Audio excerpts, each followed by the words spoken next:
অথবা তুমি গ্রাফটাকে directly transform করে নিতে পারতা। এটাকে যদি তুমি এফ বানাইতে চাও তাহলে তোমার এই অক্ষে ছিল কি এ, তাহলে তুমি জাস্ট 10 দিয়ে গুণ দিতা, তার মানে ওই যে ভরের 10 গুণ আর কি। আসসালামু আলাইকুম, welcome to ইয়াদনোস Y.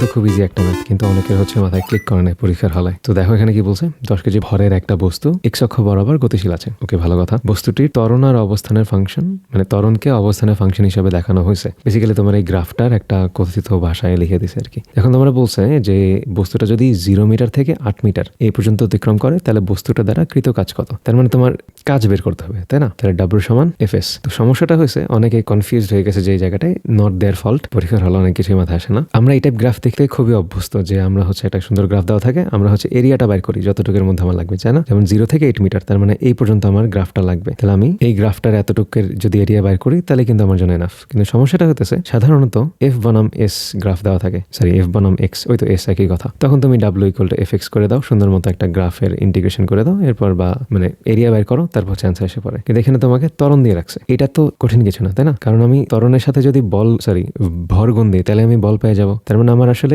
F x এর জায়গায় এমনে দেওয়া আছে জিনিসটা, এম এ এক্স। তার মানে এখানে তোমার 10 কেজি দেওয়া আছে। তুমি দুইটা কাজ করতে পারো, এক হইতেছে এরিয়াটা বের করতে পারো।